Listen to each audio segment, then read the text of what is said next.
Another day, another story. A mid-air collision between an Army helicopter and an American Airlines flight from Kansas killed all 67 people aboard the two aircraft, officials said Thursday, as they scrutinized the actions of the military pilot after the country's deadliest aviation disaster since 2001. At least 28 bodies, including all 3 soldiers who were on the helicopter, have been pulled from the icy waters of the Potomac River as recovery operations continue. Welcome to Tabo Eminent Channel. In the 3 years before the deadly collision between an Army helicopter and an American Airlines flight near Reagan National Airport, at least 2 other pilots reported near misses with helicopters while landing at the airport, a CNN review of federal incident reports found. On 2 occasions, passenger planes had to take evasive action to avoid colliding with a helicopter when trying to land at the airport, according to reports filed by pilots. In a 3rd incident, 2 military helicopters got too close together, an air traffic controller reported. Those previous scares are sure to gain more attention after the disaster over the Potomac River on Wednesday night, which is presumed to have killed 64 people aboard the plane and 3 Army service members on a helicopter training flight. As a search and recovery operation continues in and around the Potomac, authorities are trying to figure out exactly what went wrong in the air above the nation's capital. At the time of the collision, one air traffic controller at Reagan was overseeing both helicopters and planes, an air traffic control source told CNN. Though the jobs are typically handled by 2 people, the source said having one person handle both isn't uncommon. Still, a preliminary Federal Aviation Administration report found that staffing at the airport's traffic control tower was not normal for the time of day and volume of traffic, the New York Times reported Thursday. That corresponds with an issue highlighted in one of the previous near-miss reports from 2022, in which a controller said that there wasn't enough staffing at the airport tower. Aviation experts say that the Washington region is a uniquely complex airspace to navigate. Flight restrictions enacted after 9/11 block air traffic from going near government buildings. Military and government helicopters regularly traverse the area, and flights are constantly taking off and landing at Reagan, which has the busiest runway in the country. In recent years, proposals to add more flights to the airport have also sparked heated political fights, with some lawmakers previously arguing that the airport was excessively congested and warning about safety impacts. Now, the deadliest American aviation disaster since 2001 could lead to changes in how planes maneuver at DCA, or potentially broader reforms.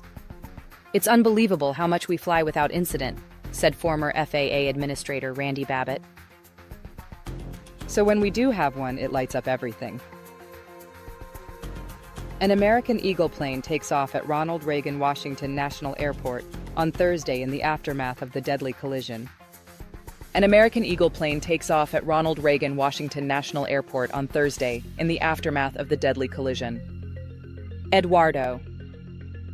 The previous near misses between planes and helicopters at DCA Airport were detailed in NASA's Aviation Safety Reporting System database, which records incidents reported by aviation personnel.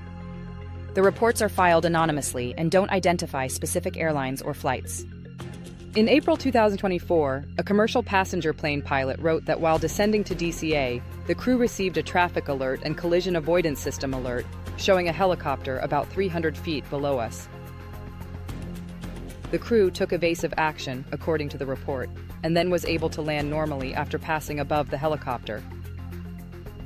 "We never received a warning of the traffic from air traffic control, so we were unaware it was there," the pilot wrote, suggesting that there should be better separation for DCA traffic on the river visual to the helicopter traffic that is flying up and down the river.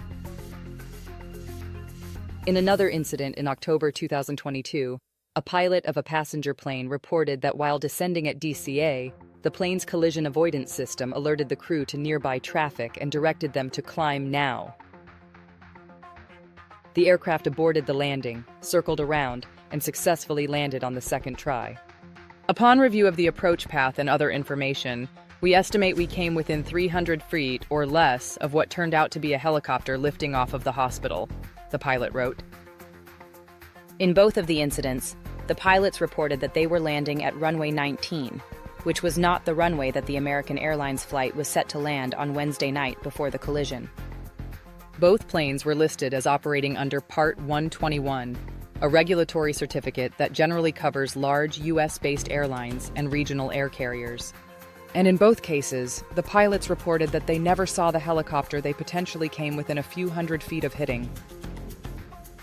A third incident in the database, reported by an air traffic controller working at DCA, described an airborne conflict between two military helicopters near the airport in September 2022, although the exact details are unclear. The two helicopters got too close to each other at a time when there isn't enough staffing to fill all positions in the tower cab, the controller wrote, referring to the cabin of the air control tower. Babbitt, the former FAA administrator, said he was not familiar with the specific incidents, but noted helicopters often respond to emergency situations that may in some instances make getting to the scene of an accident more of a priority than airspace regulations. Because helicopters fly at low altitude in the region, they rarely create issues for planes, he said. It's unclear whether any policies were changed or air traffic controllers took any actions in response to the previous near misses. Because the NASA database only covers incidents reported by aviation personnel, it doesn't necessarily cover all near misses, and includes raw reports that have not necessarily been confirmed by an investigation. In addition to the near misses involving helicopters, the airport has seen several previously reported near misses between planes while landing or taking off in recent years. The collision Wednesday night happened in an area that is one of the busiest aviation operations centers in the country, if not the world, said Brad Bowman, a former Black Hawk pilot and member of the 12th Aviation Battalion, the Army unit involved in the crash.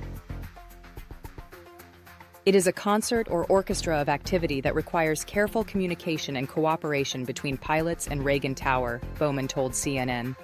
Everyone has to be on their game and follow instruction exactly. The system is overwhelmed. Congress last year approved legislation adding 5 new round-trip flights to Reagan, over the objections of lawmakers from the region, and some advocacy groups who argued that the airport was already too congested and raised safety concerns about the additional traffic. The measure, which was passed as part of the FAA's reauthorization in May 2024, came after previous legislative efforts to expand flights at the airport had failed. The fight had divided airlines, with Delta advocating for the proposal, and American, United, and Alaska opposing it. Several lawmakers pointed to near misses between planes at DCA in March 2023 and April 2024 in opposing the expansion at an airport that has been seeing record numbers of passengers. CNN's Yahya Abu-Ghazala, Natasha Bertrand, Aaron Cooper, Scott Glover, Rob Kuznia, Daniel A. Medina, and Pete Muntean contributed reporting. Thanks for watching. Request you to subscribe the channel.